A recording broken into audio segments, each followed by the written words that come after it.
Gaya belajar Herman Brain Dominance Model 1. Belajar eksternal. Berpikir secara logis, rasional, kritis, edukatif, verbal, dan senang melakukan operasi numerik.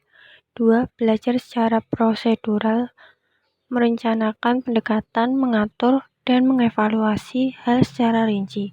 3. Belajar secara interaktif, interrelasi dan kerja kinestetik ditekankan sensorik, kooperatif, emosional. 4. Belajar secara internal, kreatif, imajinatif, dan konseptual. Gaya belajar Grasa dan Reisman. 1. Avoidant. Siswa tidak tertarik pada isi pelajaran dan lingkungan belajar. Tidak menghadiri proses belajar di kelas, dan siswa yang menghindar serta acuh dan tak acuh tentang apa yang terjadi dalam kelas. 2. Partisipatif. Siswa senang menghadiri kelas dan pelajaran. Mereka melakukan apapun yang mereka bisa dalam hal memahami pelajaran. Mereka lebih menyukai kegiatan diskusi berkelompok selama kegiatan belajar di dalam kelas. 3. Kompetitif. Siswa ingin menjadi lebih baik daripada siswa lainnya. Mereka ingin menarik perhatian dan dikenal di kelas mereka dengan kesuksesan yang mereka peroleh.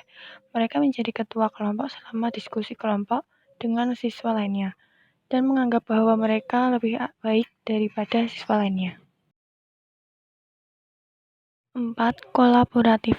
Siswa yang berpikir bahwa keterampilan dan pendapat dipelajari ketika kegiatan belajar dilakukan. Senang bekerja sama dengan guru maupun siswa yang juga suka belajar. Mereka menyukai kegiatan dengan jenis diskusi kelompok kecil, seminar, proyek kelompok, dan kegiatan eksperimen. 5. Dependen. Siswa yang menunjukkan minat paling rendah dan hanya mempelajari hal-hal dasar. Mereka sangat membutuhkan figur otoriter yang dapat membantu dan membimbing mereka dalam proses belajar. Mereka menganggap bahwa guru sebagai satu-satunya sumber pengarahan. Lebih suka mengerjakan tugas ataupun tagihan yang memiliki batas jatuh tempo pengerjaan, karena akan lebih jelas dan terjadwal. Siswa suka dengan kegiatan belajar yang berpusat pada guru. 6. Independen.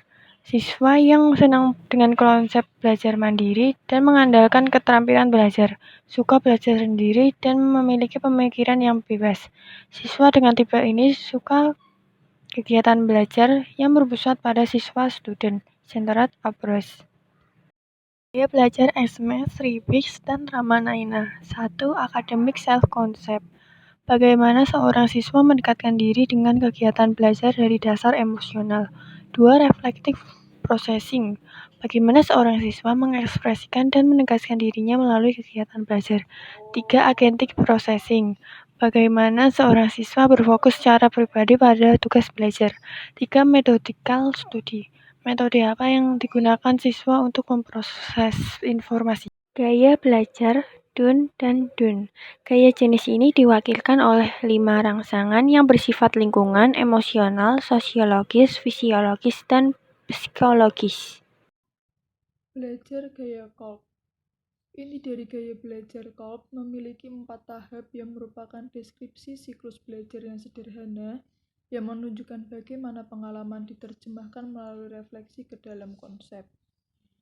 Kolb juga memberi pandangan bahwa belajar merupakan proses di mana pengetahuan diciptakan melalui transformasi pengalaman.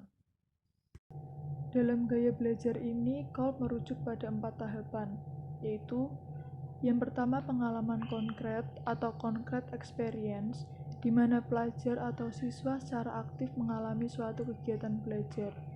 Salah satunya seperti sesi laboratorium. Yang kedua, pengamat reflektif atau reflective observation, di mana pelajar atau siswa secara sadar merefleksikan kembali pengalaman itu. Yang ketiga, konseptualisasi abstrak atau abstract conceptualization, di mana pelajar atau siswa disajikan dengan atau mencoba membuat suatu konsep teori atau model berdasarkan dari apa yang diamati oleh pelajar atau siswa tersebut. Dan yang keempat, eksperimen aktif atau active experimentation, di mana pelajar atau siswa sedang mencoba merencanakan bagaimana menguji suatu model atau teori maupun rencana untuk pengalaman belajar yang akan datang.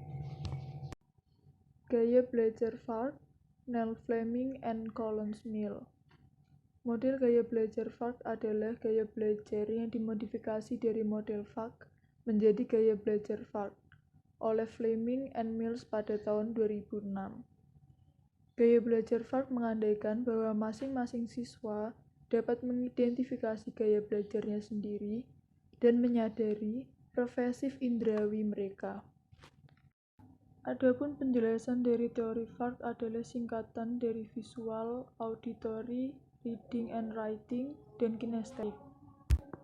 Visual sendiri yaitu para pelajar yang mampu memproses informasi secara baik dengan cara mereka melihat. Siswa menggunakan media visual seperti gambar, diagram, video, poster, animasi, peta konsep, warna, simbol, dan grafik untuk membantu mereka dalam memproses informasi. Biasanya untuk memudahkan mereka belajar, para pelajar visual harus memaparkan gambar dengan cara yang berbeda dan membayangkan setiap halaman yang ada dalam ingatannya. Auditori atau mendengar. Para pelajar ini mereka mampu memproses informasi secara baik dengan cara mendengar.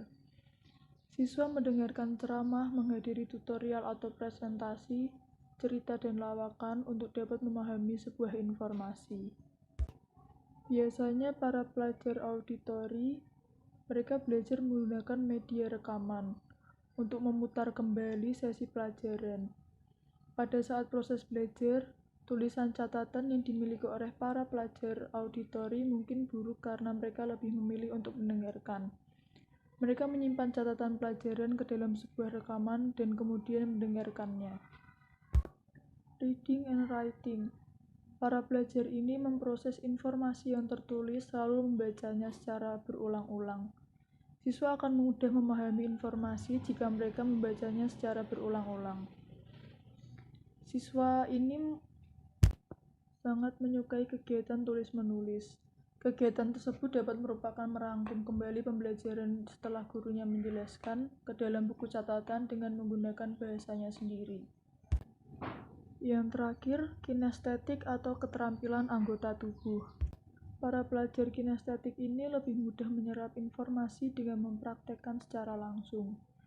Seperti pada saat di kelas, mereka menggunakan seluruh panca indera untuk memahami informasi. Mereka pergi ke laboratorium untuk kunjungan lapangan, menggunakan metode trial and error, dan mendengarkannya serta mengingat contoh-contoh yang nyata yang sedang terjadi. Biasanya siswa ini menyukai aktivitas gerak fisik dalam belajar. Mereka sangat merasa antusias pada kegiatan belajar yang dapat menguras energi fisik daripada hanya duduk diam, mendengarkan pelajaran teori saja. Yang kelima adalah gaya belajar menurut NASSP model. Gaya belajar yang diartikan sebagai karakteristik perilaku kognitif, afektif, serta fisiologis yang berkaitan terhadap situasi belajar. Menurut NASSP model, fokus utama gaya belajar dibagi menjadi 3, yaitu gaya kognitif, gaya afektif, dan gaya fisiologis. Gaya kognitif terfokus pada cara penglihatan, pengenalan, dan pengorganisasian informasi dan paling disukai individu. Yang kedua, gaya afektif adalah gaya yang terfokus pada pendekatan motivasi secara pribadi.